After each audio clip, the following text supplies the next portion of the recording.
यस्त्वा स्वप्नेन तमसा मोहयित्वा निपद्यते प्रजां यस्ते जिघांसति तवितो नाशयामसे स्वाहा इदं रक्षोघ्ने इदन्न मम।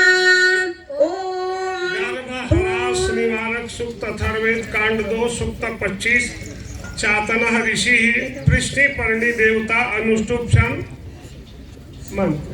ओम शन्नो देवी पृष्णिपर्ण्यशं निर्विद्या अकः उग्राहि कण्वजं फलिताम भक्षि सहस्वतीं स्वाहा इदं पृष्णिपर्ण्यै इदन्न मम। ॐ सहमानेयं प्रथमा पृष्णिपर्ण्यजायत तयाहं दुर्नाम्ना शिरो वृष्ट्यामि शकुलेरिव स्वाहा इदं पृष्णिपर्ण्यै इदन्न मम।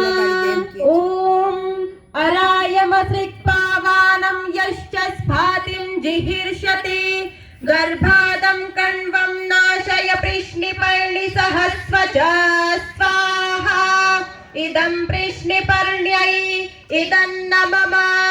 ॐ गिरिमेना आवेशय कण्वान् जीवितयोपनान् तान् स्वं देवि पृष्णिपर्ण्यग्निरिवानुदहन्निः स्वाहा इदं पृष्णिपर्ण्यै इदन्न मम।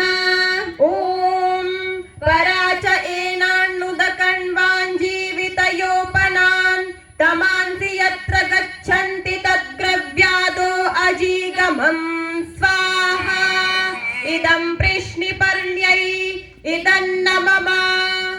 ॐ भूर्भुवः